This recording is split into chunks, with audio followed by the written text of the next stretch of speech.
पंचेन्द्रिय संवरणम पंचव्यया पंचविंश क्रियासु पंच समिदो तय गुत्तो संयम चरणम निरायारम। 5 इंद्रियों का निग्रह करना, 5 महाव्रतों का पालन करना, महाव्रतों की रक्षा के लिए 25 क्रियारूप भावनाएं भाना, 5 समितियों के साथ 3 गुप्तियों का पालन करने वाले के संयमाचरण होता है, जो अनगार मुनियों के जीवन में होता है। ये चरित्र हमारे जीवनोद्धार का आधार है। इसके बल पर हम अपनी आत्मा का पूर्णतया उत्कर्ष कर सकते हैं। विगत दिनों इंद्रिय जय और व्रतों के संदर्भ में बात की गई। कल हमने पंच महाव्रत की बात की थी। आज बात समितियों की करनी है। समिति की बात करूँ उससे पहले 1-2 बातें इस संदर्भ में ज़रूर करना चाहूँगा। हमारे यहाँ इस संदर्भ में लोगों के मन में कई तरह की भ्रांतियाँ बनी हुई हैं।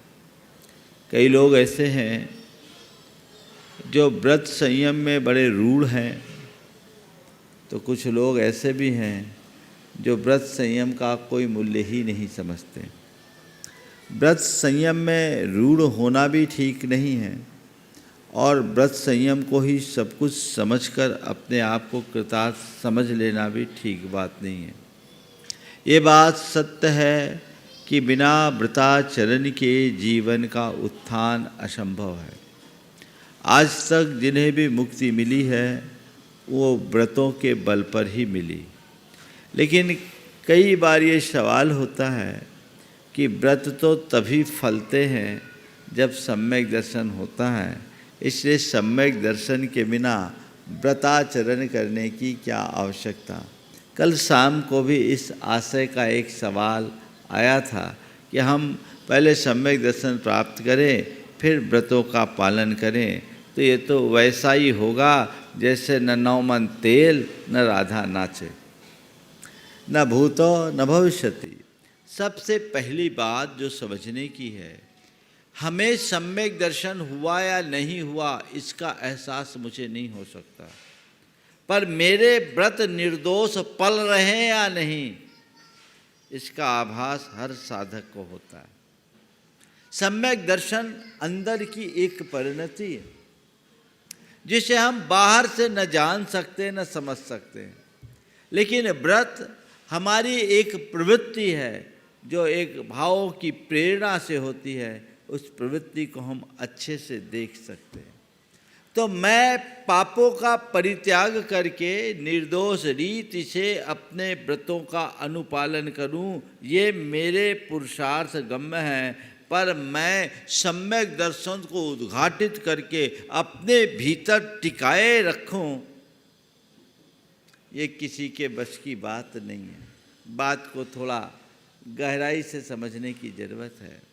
सम्यक दर्शन हमारे भीतर की परिणति है जो तत्वों के श्रद्धांत से प्रकट होती है और अंदर के कर्मों के क्षय क्षोभशम से प्रकट होती है। जब हम सम्यक्त विरोधी कर्मों को दबाते हैं, छीन करते हैं, नष्ट करते हैं, तब कहीं जाकर हमारे भीतर उस सम्यक्त का प्रकाश प्रकट हो पाता है।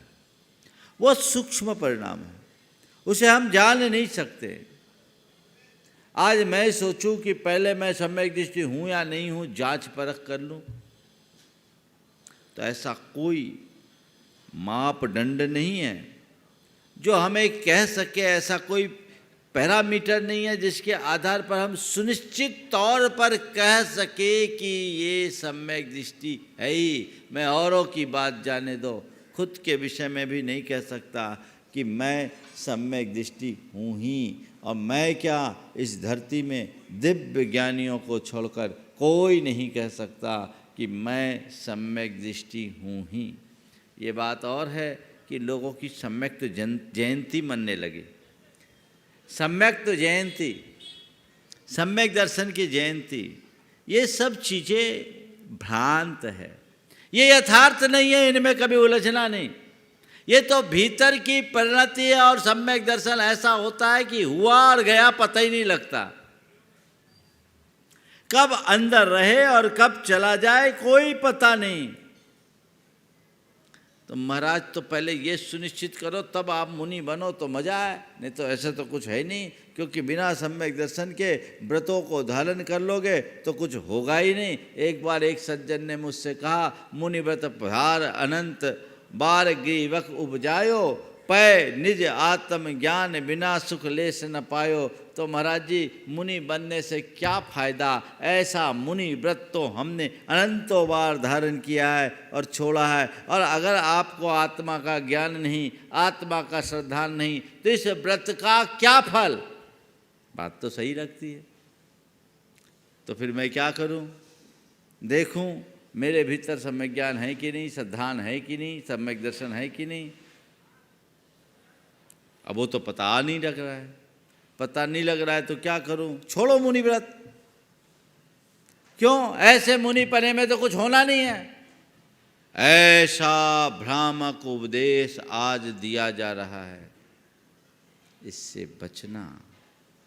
ये भ्रम है, ये यथार्थ नहीं है, इससे बच के रहना है। क्या करना है, मेरे हाथ मेरे अंतरात्मा में क्या चल रहा है इसका सूक्ष्म आभास तो मुझे नहीं है, पर स्थूल पता मुझे है। मेरे अंदर गहित मिथ्यात्व तो नहीं है। मैं सम्यक तोचित क्रियाओं और कर्तव्यों में लीन हूँ कि नहीं। मेरी किसी भी प्रवृत्ति में मिथ्यात्व का पोषण तो नहीं हो रहा है।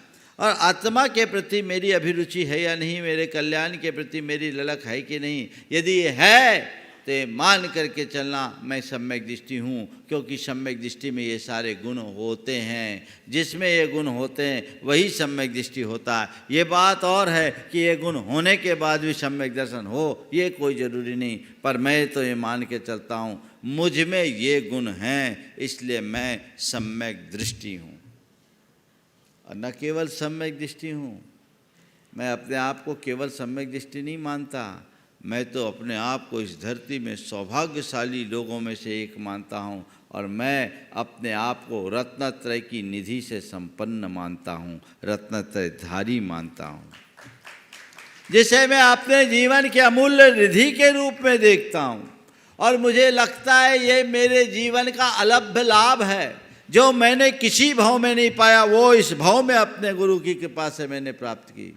ये मेरे जीवन की अनमोल निधि है, लोक में दुर्लभ है। और जिसने इस निधि को प्राप्त कर लिया उसका बेड़ा पार निश्चित होगा। तो जैसे आप अपने कीमती धन को सुरक्षित रखते हो, मेरे लिए ये मेरा रत्नत्रय सबसे कीमती है और मैं उसे सुरक्षित करने में हमेशा तत्पर रहता हूँ। और यही उत्साह मुझे मेरे मोक्ष मार्ग में टिकाए है।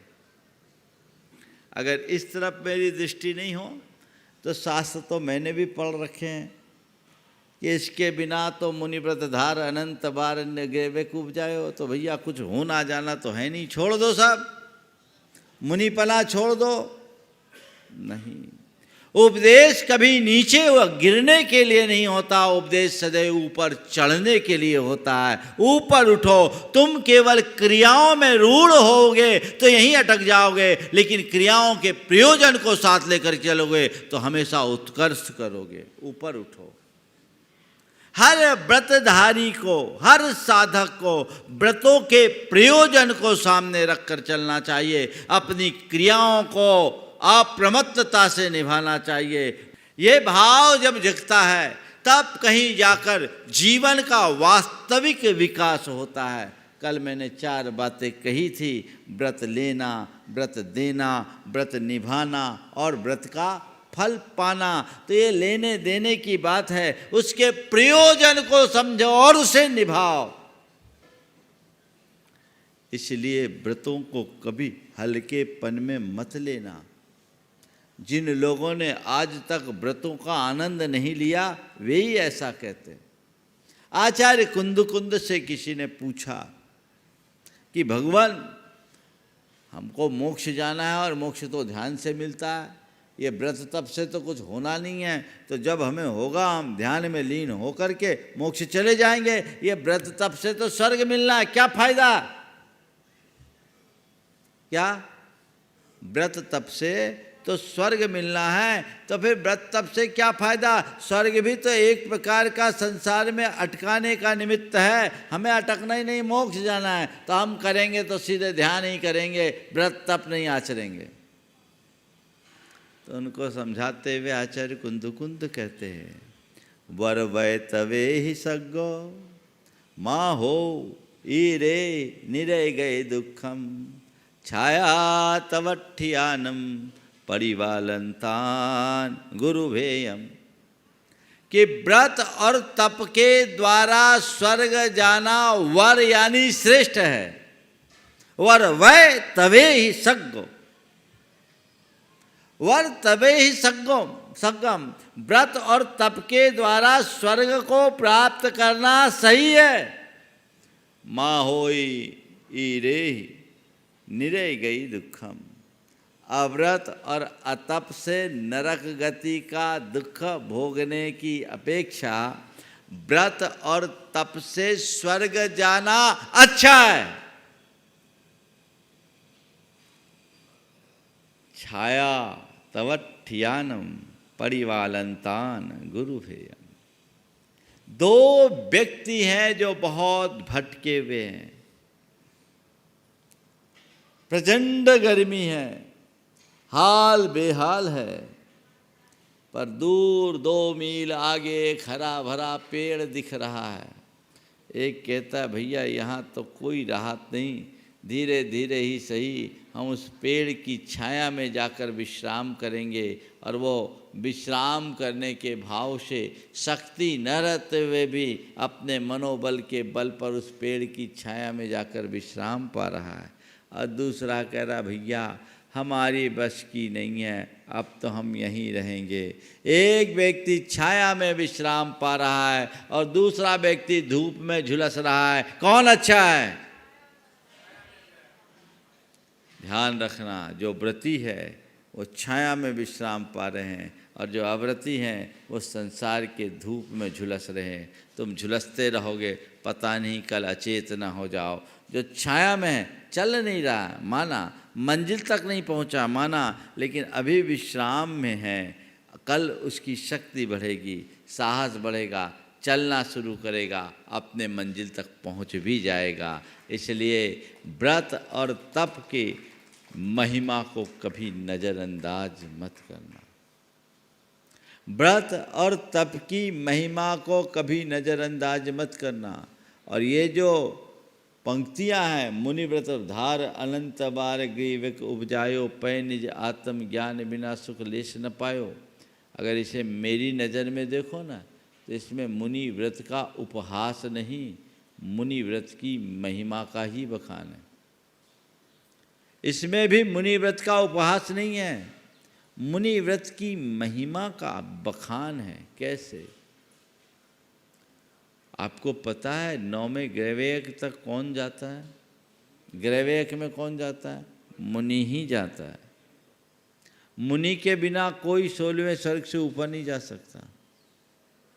अगर वो अनंत बार भटका है तो मुनि पने के कारण नहीं भटका, अपने मिथ्यात्व के कारण भटका। और इसमें मुनि व्रत की महिमा है, क्योंकि हमारा आगम कहता है कि मिथ्या दृष्टियों का उपाद स्वर्ग में 12वें स्वर्ग से ऊपर नहीं है। सामान्य मिथ्या दृष्टि 12वें स्वर्ग से ऊपर नहीं जाएगा। लेकिन देखो मुनि व्रत की महिमा, जो मिथ्यात 12वें स्वर्ग से ऊपर नहीं जाता, अगर मुनि के साथ हो जाए तो मुनित्व के प्रभाव से 9वें ग्रैवेक तक चला जाता है। किसने पहुंचाया 9वें ग्रैवेक में? उसके मिथ्यात्व ने, उसके मुनित्व ने। जैसे दूसरे संदर्भ में देखो, जब मिथ्यात्व युक्त मुनित्व तुम्हारा उत्कर्ष कर सकता है तो सम्यक युक्त मुनित्व तुम्हारा बेड़ा पार करेगा ही करेगा, इसमें कोई संशय नहीं। इसलिए इन बातों को बहुत गहराई से समझना चाहिए तो व्रत के स्वरूप को हम समझें, व्रत की महिमा को हम जानें, तब हम व्रताचरण कर पाएंगे और व्रताचरण करके हम व्रतों का फल पा सकेंगे। व्रत का स्वरूप महान बताया आचार्य वीरसेन महाराज से। किसी ने पूछा व्रत क्या है? कुछ लोग व्रतों को बंध का कारण कहते हैं, समझ के? नहीं, व्रत का स्वरूप जानना, व्रत की महिमा समझना, व्रताचरण करना और व्रतों का लाभ उठाना, इन चारों बातों पर आज थोड़ी सी चर्चा मैं करूँगा। व्रत का स्वरूप क्या है? पापों के परित्याग का नाम व्रत है, पर इतना ही नहीं, व्रत का स्वरूप बताते हुए आचार्य वीरसेन महाराज ने कहा, जब उनसे किसी ने पूछा कि भगवान व्रत क्या है, तो उन्होंने कहा परिसमयम असंख्येत जाए, परिसमये असंख्येत जाए, गुनाए सेडीए निज्जर हेतु नाम व्रतम। प्रति समय असंख्यात गुण श्रेणी रूप निर्जरा के हेतु का नाम व्रत है। व्रत के आते ही पापों में विराम लगता है। बिना व्रतों के कभी उद्धार नहीं। अव्रती, लोग कहते हैं ना मिथ्या दृष्टि का व्रत कल्याणकारी नहीं है, तो दूसरी तरफ ये भी कहा जाता अव्रती का तप कल्याणकारी नहीं। क्या? अव्रती का तप कल्याणकारी नहीं। अव्रती का कौन ठिकाना? बिना ब्रेक की गाड़ी का कोई भरोसा है क्या? बोलो, बिना ब्रेक की गाड़ी का कोई भरोसा नहीं, कहाँ गड्ढे में गिरा दे। भगवती आराधना में बहुत अच्छी बात लिखी, सम्मा डिठिस अविरदस्स बिना तवो महागुणो होदि हो अत्थ हत्थि नानम चंदोच्चद कम व तस्स। की सम्यक दृष्टि अव्रती के सम्यक दृष्टि होने पर भी उसका तप महान गुणकारी नहीं होता। अव्रती सम्यक दृष्टि का तप महागुणकारी नहीं होता। क्या होता? होदि वो हत्थी नानम, वो हाथी के स्नान की तरह होता है। या चुंदुच्चुद कम व तस्सा। चुंदुच्चुद कर्म किसको बोलते हैं? पुराने समय में जब लकड़ी के काम करते थे तो काठ मिस्त्री रील करना होता कहीं, तो उसमें बर्मा कमानी का उपयोग करते थे। बर्मा कमानी देखा होगा, आज की जनरेशन ने तो नहीं देखा होगा, अपन सब ने देखा है। तो क्या होता है, एक बर्मा होता है, उसमें रस्सी का फंदा लगा रहता है, उसको चलाते एक तरफ उधेड़ते एक तरफ लपेटता है, एक तरफ उधेड़ते एक तरफ लपेटता है, ये क्रम चलता रहता है। जितना उधेड़ा उससे ज़्यादा लपेटा, क्योंकि अव्रत पाप का निमित्त है, अव्रत से पाप बंधता है, अव्रत से पाप करता है। तो जब तक तुम अव्रती रहोगे, पाप के बंधक बने रहोगे, भले तुम सम्यक दृष्टि हो। तुम्हारे 5 प्रतियों में एक ही गया मिथ्यात, अभी अव्रती तो बची है, लपेट रहा है। उससे बचने के लिए व्रतों को अंगीकार करो, यही व्रत की महिमा है। जो व्रतों की महिमा को जानता है वो सतत व्रतों के प्रति उत्साहित बना रहता है। कदाचित तुम व्रतों को अंगीकार कर पाओ या ना कर पाओ, लेकिन व्रतों को ग्रहण करने का उत्साह मन में सदैव बना के रखो। जिनको व्रत संयम कष्टकारी लगते हैं वो कहीं के नहीं रहते हैं। आप लोग बोलते हो 6 डाला में, आत्महित हेतु विराग ज्ञान ते लखे आपको कष्टदान। जिसे व्रत संयम कष्टकारी लगते हैं, निरर्थक लगते हैं, समझ लेना उसे अभी तत्व का सच्चा श्रद्धान ही नहीं, और जिसे तत्व का सच्चा श्रद्धान नहीं वो सम्यक दृष्टि भी नहीं हो सकता। तो व्रत की महिमा को जानो, अपनी वृत्तियों के परिष्कार का यही आधार है, ये तुम्हारे मुक्ति का मूल है। और ऐसा कोई साधारण व्यक्ति तक ही सीमित नहीं है, तीर्थंकर भी व्रतों को अंगीकार करते हैं। दीक्षा लेते समय सबसे पहले पंचाचार का संकल्प होता है। 5 महाव्रत, 3 गुप्ती और 5 समिति रूप 13 प्रकार के चारित्र को अंगीकार करते हैं। और कैसे करते हैं? जीवन पर्यंत के लिए करते हैं। अपने व्रतों को अंगीकार करते हैं तो व्रतों को अंगीकार करें, जीवन पर्यंत के लिए अंगीकार करें। ये व्रत की महिमा है, इसके बिना किसी का उद्धार नहीं है। इस महिमा को समझते हुए जो व्रताचरण करते हैं, सम्यक रीति से व्रताचरण करते हैं, वे ही व्रतों का फल पाने के अधिकारी होते हैं, व्रतों का लाभ उठा सकते हैं। दूसरा कोई लाभ उठाने वाला नहीं है। तो आज के संदर्भ में जो मैंने आप सबसे बातें की वो व्रतों के संदर्भ में समझ लेना। चाहे व्रत हो, चाहे समिति हो, चाहे गुप्ती हो, इनमें प्रवृत्ति है, मानता हूँ, लेकिन ये प्रवृत्ति भी निर्वृत्ति के लिए। इसके अभाव में मुक्ति न तो किसी को मिली है न मिल सकती है। ऐसा उत्साह अंतर मन में निरंतर बना कर रखने वाले कभी पिछड़ते नहीं हैं, और जिसके मन में ऐसा उत्साह नहीं होता वो कभी संभलते नहीं हैं। हमें संभलना है, सम्यक दर्शन की भावना भाना है, सम्यक तोचित कर्तव्यों का पालन करना है। जितना तुम्हारे पुरुषार्थ गम्य है उतना करो, और जिस पर तुम्हारा जोर नहीं है उसे अपने दैव पर छोड़ दो, अपने भवितव्य पर छोड़ दो। अभी मैंने कहा कि मैं सम्यक दृष्टि हूँ कि नहीं है कोई नहीं बोल सकता। सम्यक दृष्टि होने की बात तो बहुत दूर की है, भव्य है या नहीं है ये भी दावे के साथ नहीं कहा जा सकता। भव्य हूँ या नहीं हूँ ये भी नहीं कहा जा सकता।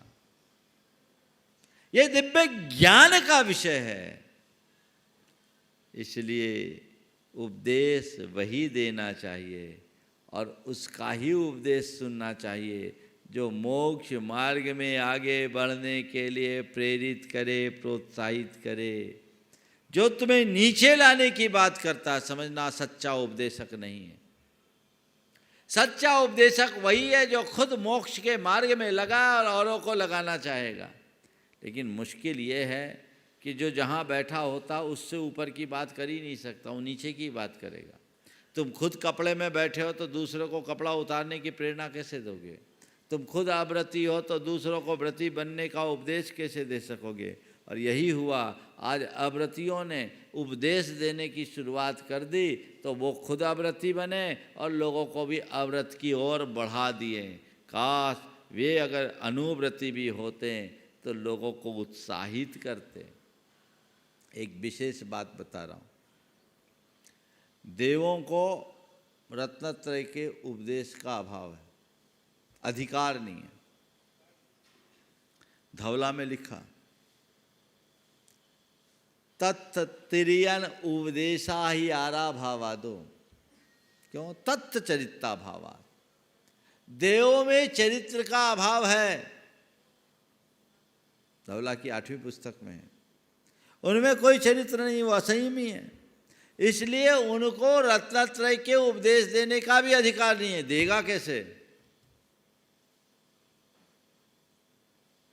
नहीं तो देवता लोग प्रवचन देते कि आ जाओ तुम लोग मुनि बन जाओ। हम तो नहीं बन सकते, हमारी पात्रता नहीं है यहाँ, पर तुम मुनि बनोगे तभी कल्याण होगा। पिछले जन्म में हम मुनि बने थे तभी हम कल्याण प्राप्त किए, अब तुम मुनि बनोगे तो तुम भी हमारी जगह आओगे और परंपरा से मुक्ति को पाओगे। और मैंने तो गलती कर दी इसलिए स्वर्ग में अटक गया, तुम अगर गलती नहीं करोगे तो सीधे मोक्ष जाओगे। बोल सकते कि नहीं बोल सकते? लेकिन तथ्य चरित्ता भावा, वहाँ चरित्र का अभाव है। त्रियन उपदेश आह्यारा भावा दो, संयम लेशोपि न तेषां विद्यते। इस आशय की बात आचार्य वीरसेन ने धवला में लिखी है। इसलिए मैं आप सबसे कहूँगा, उपदेश सदैव उससे सुनना जिसके जीवन में कुछ आदर्श हो, जिसका आचरण खोखला है, जो थोथा आचरण पाल रहा है, वो कितने भी लच्छेदार बात करे, कितनी भी तार्किक बात करे, उसका उपदेश तुम पर असर नहीं करेगा, क्योंकि वो तुम्हें उस लायक बात बता ही नहीं सकता। उसकी तरफ दृष्टि रखो, चाहे जो उपदेशक बन जाए और चाहे जिसका उपदेश सुनोगे तो संसार में ही रुलोगे। तत्व ज्ञान की भावना होना अच्छी बात है, पर वही पढ़ो, वही सुनो जिससे तुम्हारा मार्ग प्रशस्त होता हो। तो पंच इंद्री संवरणम पंचभया पंचविंश क्रियासु पंच समिदो तय गुत्तु संयम चरणम निरायारम। मैं थोड़ा आगे बढ़ रहा हूँ क्योंकि काफ़ी दिन हो गए हैं इस प्रवचन माला को, और मुझे प्रतिपाद्य को भी और आगे बढ़ाना है।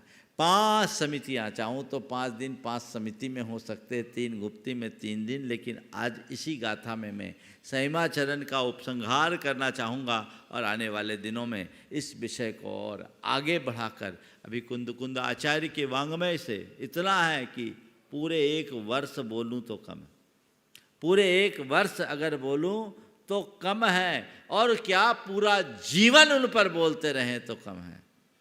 पर सार में मैं अपनी बात आप सबको बता रहा हूँ।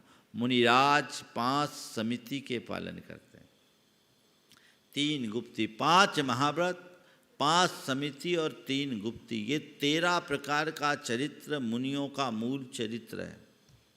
यह मुनि के मूल है, पहचान है। हाँ, ये बोल रहे यही 13 पंथ है।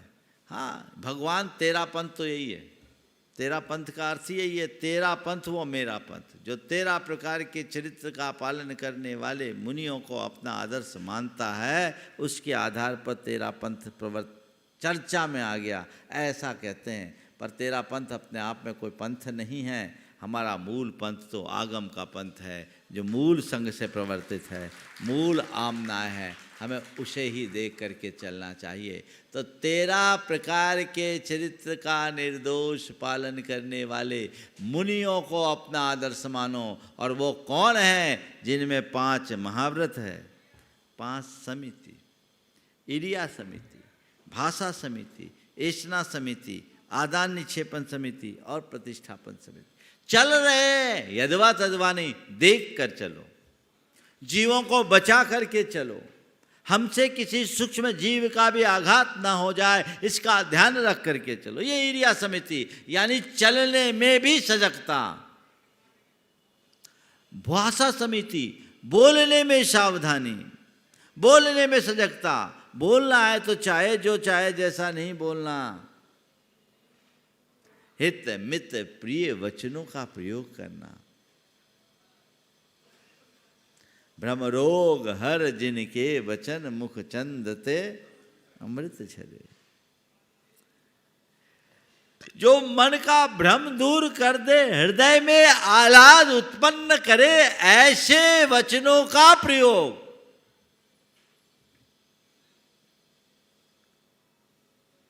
जिनकी चाल में शालीनता और वचनों में मधुरता, भोजन में सात्विकता और प्रवृत्ति में विनम्रता हो, वो सच्चे अर्थों में मुनि हो सकता है।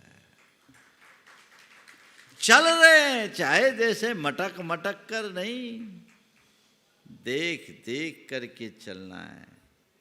चलते समय में भी अन्य प्राणियों के हितों को सुरक्षित करते हुए चलना है।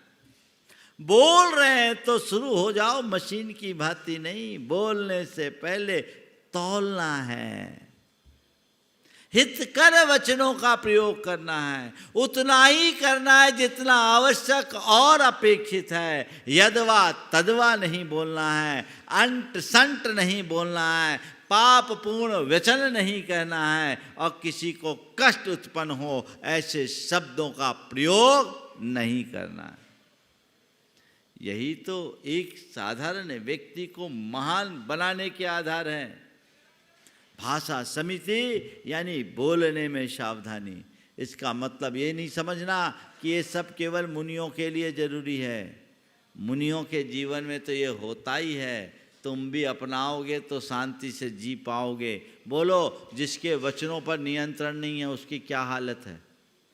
हाँ, जो अंट संड बकता रहता हो, जो अनर्गल प्रलाप करता हो, जिसकी वाणी में कोई अंकुश न हो, उस व्यक्ति को आप लाइक करते हो? उसकी कोई इज्जत होती है? क्या होता है? क्या होता है? अगर कहीं फंस जाए तो लोग सोचते कब इससे पिंड छूटे। हाँ, और हाँ, एक शब्द है बड़ा प्रसिद्ध देशी शब्द, लपरा। लपर लपर करता रहता, लपरा कहना, बाचाल कहना, ये जो बातें हैं कौन देखेगा? अपने जीवन को अच्छा बनाना चाहते हो तो व्यवहार को मधुर बनाओ, और व्यवहार की मधुरता तभी होगी जब वाणी में सरसता हो, मधुरता हो। तो मुनिराज भाषा समिति पूर्वक अपना जीवन जीते हैं। फिर आदान निक्षेपण समिति, किसी भी वस्तु को उठाते रखते समय रखी जाने वाली सावधानी। कहीं से भी कोई चीज़ उठाया, कहीं से भी कोई चीज़ रख दिया और खुद भी उठ गए, बैठ गए, नहीं। इस पीछे से उस स्थान को विधिवत परिमार्जित करके, अच्छे से परिमार्जित करके, देख कर, शोध कर, कहीं कोई सूक्ष्म जीव ना हो, उस सूक्ष्मतर जीव का भी आघात ना हो, इस भावना को सुरक्षित रखते हुए प्रवृत्ति करना, ये आदान निक्षेपण समिति है। कहीं किसी भी प्रकार से किसी का घात न हो। ये हर किसी के बूते की बात नहीं है। जो अपने आप के प्रति जागरूक होता है, जिसकी अहिंसा के प्रति प्रगाढ़ आस्था होती है, वही समितियों का पालन कर पाता है। ध्यान रखना, समिति व्रत के संरक्षक हैं। बिना समितियों के व्रत का पालन संभव नहीं है। फिर है ऐसना समिति। भोजन करना है, क्या करना है? जो मिले सो ले लो, जो मिले सो लो, पर देख सोच के लो, शुद्ध लो, निर्दोष लो, विधि पूर्वक लो, जैसे तैसे नहीं, शोधन पूर्वक। आप लोग भोजन करते हो, कभी देख सोच के खाते हो? अब थोड़ा कल्पना करो, आप लोग तो टीवी देख के भोजन करते हो। घरवाली ने क्या बनाया, कैसा बनाया, उसका क्या स्वाद, इसका तो कोई आभास ही नहीं, खाते जाते हैं। मैं आपको बात कहता हूँ, देख के खाना सीखिए। क्यों?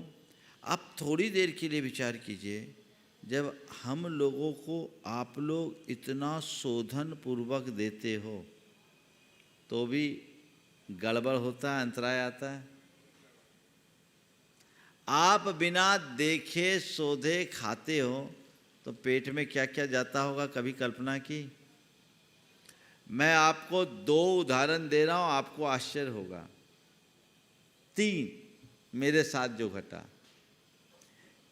एक बार उन दिनों में गुड़ लेता था, तो गुड़ में स्टेपलर का पिन था। वो तो गुड़ के डल्ले को मैं फोड़ के लिया, छोटा सा स्टेपलर का पिन कितना बड़ा होता है, वो मैंने फोड़ा तो हाथ में ही पता लग गया स्टेपलर का पिन तांबे का था। आजकल तो लोहे का भी बहुत चलता है। यदि कदाचित मुझसे थोड़ी चूक होती और अंदर जाता तो क्या होता, जानलेवा हो सकता है। एक बार रोटी में चालनी होती, चलनी का इतना तार बिला हुआ था, वो उसके अंदर आटे में गुथ गया और वो मोटी रोटी थी। उसमें उन्होंने किया, मुझे संशय हुआ, मैंने उसको अलग किया, दिख रहा था इतना सा नोक, निकाला इतना बड़ा था, वो लोहे का था। और एक बार की बात तो सुनकर आप हंसोगे, चटनी में मिक्सी का नट, चटनी में मिक्सी का नट, ये चीजें 3 तो मेरे अनुभव है 32-33 वर्ष के। क्या होगा? आप लोग क्या क्या अपने पेट में डालते हो? गुरुओं की सेवा करते हो, गुरुओं की पूजा करते हो, गुरुओं की भक्ति करते हो, कुछ आदर्श तो अपने जीवन में आत्मसात करो, तभी सच्चे गुरु भक्त कहलाने के अधिकारी होगे। शोधन करके भोजन करो, बिना देखे नहीं खाएंगे और भोजन करते समय केवल भोजन को देखेंगे, टीवी मोबाइल नहीं देखेंगे। आप ये संकल्प ले सकते हैं? क्यों? टीवी देखते समय भोजन नहीं करेंगे, मोबाइल देखते समय भोजन नहीं करेंगे, कर सकते हैं?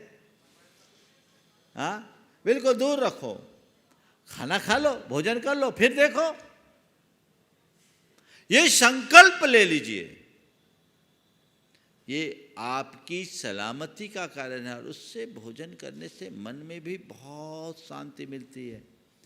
आप टीवी देख रहे हैं, भले न्यूज़ देख रहे हैं और आपको पता लगा कहीं बम ब्लास्ट हुआ, चीथड़े उड़ गए, खून की धार बह रही है, चीखें निकल रही है और आप भोजन कर रहे हैं, चाय की चुस्कियाँ ले रहे हैं, आपकी संवेदना कहाँ गई? ग्लानि कहाँ गई? ये मन को ठीक रखेगा? नहीं। भोजन पूर्ण सात्विकता से, कायदे से तो मौन पूर्वक भोजन लेना चाहिए। भगवान का नाम स्मरण करते हुए भोजन शुरू करो और भोजन पूर्ण करने के बाद फिर से भगवान का नाम लो और प्रभु को याद करते हुए कहो, प्रभु आज मैंने भोजन किया है, अब मेरा पूरा दिन भजन में बीते, भंजन में न बीत पाए, ये भाव रखो। तो भोजन शुद्धि ऐशना समिति कहलाती है। आप लोग कुछ तो सीखिए। और प्रतिष्ठापन समिति का मतलब शुद्ध, निर्जंतुक, निर्दोष, बाधा रहित स्थान में मल मूत्रों का क्षेपण करना। मुनिराज लोग इसीलिए जंगल में जाते हैं, खुले स्थान में जाते हैं। आज के समय में ये बहुत बड़ी समस्या बनती जा रही है। हालांकि समाज में जागरूकता है, बुंदेलखंड में तो प्रायः सब जगह की समाजों ने कुछ जगह एक्वायर कर रखी है, खरीद के रख रखी है कि हमारे यहाँ आने वाले साधु संतों को निहार में कोई बाधा न हो। ये जिम्मेदारी आपकी है। श्रावक ही साधु की चर्या में सहायक बनता है। अगर श्रावक थोड़ी सावधानी रखे और वह साधु की चर्या में सहायक बन जाए तो बेड़ा पार हो सकता है। वैसा रास्ता सबको चुनना चाहिए। तो ये 5 समितियां हैं जिनका मुनिगण पालन करते हैं और इसके साथ 3 गुप्ती है। गुप्ती को हम अपने व्यवहारिक जीवन में किस तरीके से आत्मसात कर सकते हैं, इसकी चर्चा आप सबसे फिर करेंगे। आज जो हमने व्रत का स्वरूप, व्रत की महिमा, व्रताचरण और व्रत के लाभ की बात आप सबसे की है, इसे समझिए और व्रतों के प्रति सदैव उत्साहित रहें। मन में ये भाव भाए कि मैं अपना जीवन व्रतपूर्वक ही पूरा करूं। पुराने ज़माने में राजा महाराजा भी होते थे तो अपना अंत मुनि बन कर के पूरा करते थे। कल मैंने शंका समाधान में कहा था कि आजकल जिन लोगों का विवाह हो गया वो सोचते हैं हम तो गए, अब हम धर्म कर्म से गए, हम बाल ब्रह्मचारी होते तभी ठीक होता। ये गलत सोच है। 24 तीर्थंकरों में 5 ही बाल ब्रह्मचारी थे, 19 तो पहले गृहस्थ हुए। तीर्थंकरों का आदर्श गृहस्थी का है, बाल ब्रह्मचारी का नहीं।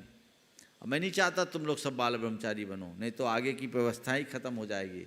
संतति तभी तक चलेगी जब आप गृहस्थ हो। तो जितने गृहस्थ बन गए हो, गृहस्थ बनो, ग्रस्त मत रहो।